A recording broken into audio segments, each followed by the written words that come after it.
अस्सलामुअलैकुम and welcome to देसी crypto news, जहां पे हम क्रिप्टो मार्केट की इन्फॉर्मेशन आप सबसे आसान लफ्ज़ों में शेयर करते हैं। बहुत सारा पैनिक मार्केट में एंटर हुआ है। बहुत सारी रेड कैंडल्स हमें नज़र आ रही हैं कल रात से, और हमें देखना है कि ये क्या मीन करता है क्रिप्टो मार्केट की इनकमिंग डेज़ के लिए।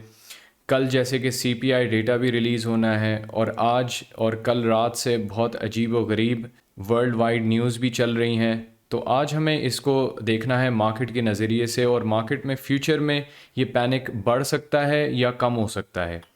सबसे पहले तो हम अगर मार्केट को थोड़ा सा ओवरव्यू लें तो सिर्फ बिटकॉइन में थोड़ी सी रिकवरी हुई है। बाकी दीगर जितने भी ऑल्ट कॉइन्स हैं, बीएनबी हो गया, एक्सआरपी हो गया, डोज कॉइन, कार्डानो वगैरह, ये सारों कॉइन्स में इतनी रिकवरी नहीं हुई। और ये हम अगर देखना चाहें कि ये क्यों हो रहा है, ये इसलिए हो रहा है क्योंकि एसईसी जो कि सिक्योरिटी एक्सचेंज कमीशन है अमेरिका की, उसने सू कर दिया है पैक्सोस को। पैक्सोस कंपनी है जो कि इशू करती थी बाइनेंस का BUSD कॉइन, जो कि उसका स्टेबल कॉइन होता था। अब स्टेबल कॉइन को अगर अटैक करेगी एसईसी और उसको पैक्सोस को ऑर्डर भी करेगी कि स्टॉप मिंटिंग बाइनेंसेस BUSD, ठीक है, तो ये अगर BUSD की मिंटिंग बंद हो जाती है तो BUSD का सप्लाई रुक जाएगा, और मार्केट कैप उसका जो उसका 16 बिलियन का मार्केट कैप है, उससे हम देख सकते हैं फ्यूचर में कि पॉसिबली वो नीचे आ जाए उससे। और बहुत सारे लोग जो हैं वो अभी भी एग्ज़िट कर रहे हैं, BUSD अपना सेल करके USDT में जा रहे हैं या USDC में जा रहे हैं। तो इस पैनिक की वजह से मार्केट थोड़ी सी नीचे हुई है, उसमें डंप आया है। और अगर हम साथ साथ ये भी देखें कि बाकी जो वर्ल्ड वाइड में इतना ज़्यादा पैनिक जो क्रिएट किया जा रहा है, वो किस वजह से है, और उसमें स्टॉक मार्केट भी इन्फ्लुएंस हो सकती है इस न्यूज़ के बारे में, क्योंकि एक वर्ल्ड वाइड न्यूज़ है।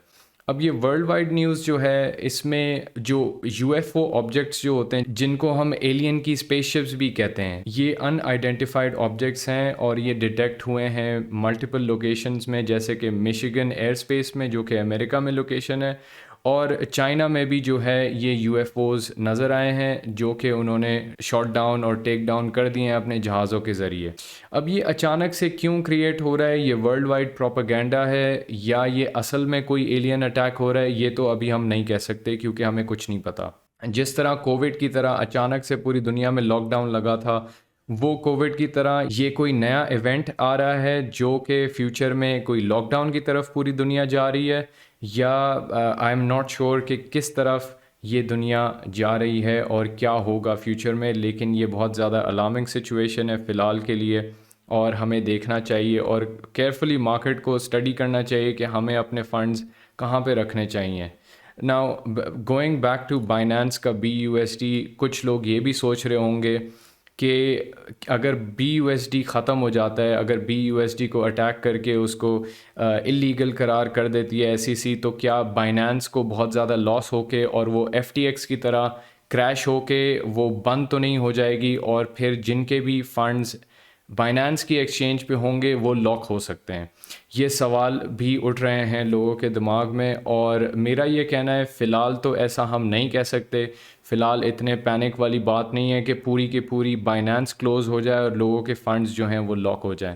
लेकिन फिर भी एहतियात के तौर पे हमें कुछ नहीं पता। ये क्रिप्टो मार्केट बहुत ज़्यादा रिस्की है, और जिस तरह FTX के साथ हुआ, वो भी बहुत बड़ी एक्सचेंज थी। तो जिस तरह उसके साथ हुआ, हम ये नहीं चाहते कि हमारी भी फंड्स जो बाइनेंस में हैं वो हमारे डूब जाएं। तो मैं ये रेकमेंड हमेशा करता हूँ कि एक्सचेंज पे आप इतनी वैल्यू रखें जितनी आप रिस्क लेके उसमें ट्रेडिंग कर रहे हैं, या वो थोड़ी बहुत वैल्यू होनी चाहिए जो कि एक्सचेंज पे होनी चाहिए। बाकी जो आपका मेजॉरिटी पोर्टफोलियो हो, वो आपका हमेशा हार्डवेयर वॉलेट में होना चाहिए, क्योंकि at the end of the day crypto currency का मतलब ही ये है कि आपके एसेट्स हैं और आपके पास उसकी ओनरशिप होनी चाहिए। बैंक्स में या कहीं और एक्सचेंजेस पे ये सेम बात हो जाती है। हम अपने एसेट्स जो हैं वो दूसरे ऑर्गेनाइजेशंस को दे के उनको हम ट्रस्ट करते हैं कि भाई आप उनको सिक्योर रखें, हमारे पैसे हैं लेकिन सिक्योर आप रखें। तो क्रिप्टो का पूरा जो आप कह लें फ़लसफ़ा है, जो कि उसकी फ़िलॉसफ़ी है, वो यही है कि क्रिप्टो आपके एसेट्स हैं और अपने एसेट्स को आप खुद ही संभालेंगे, कोई और रिस्पॉन्सिबल नहीं है आपके एसेट्स को संभालने का। तो ये बहुत अच्छा सबसे सेफ़ जो तरीका होता है क्रिप्टो को रखने का, वो हार्डवेयर वॉलेट के थ्रू है। हार्डवेयर वॉलेट्स जो हैं वो दीगर कंपनीज़ के होते हैं, जो मैं पर्सनली यूज़ करता हूँ, मैं उस हार्डवेयर वॉलेट की बात करूँगा, और वो लेजर का है। लेजर का दो ऑप्शंस आते हैं, एक नैनो एक्स आता है और एक नैनो एस आता है। आप कोई सा भी लें, उससे मैटर नहीं करता, लेकिन मैटर ये करता है कि एक हार्डवेयर वॉलेट होना ज़रूरी है।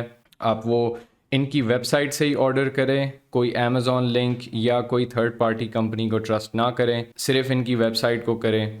पाकिस्तान में अनफॉर्चुनेटली डायरेक्टली ये शिप नहीं करते, तो आपको किसी फ्रेंड के थ्रू या किसी रिलेटिव के थ्रू इसको ऑर्डर करना होगा।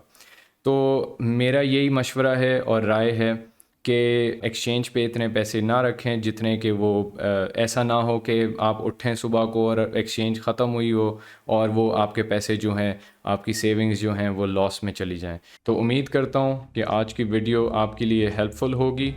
अपना ख्याल रखिएगा। थैंक यू एंड अल्लाह हाफ़िज़।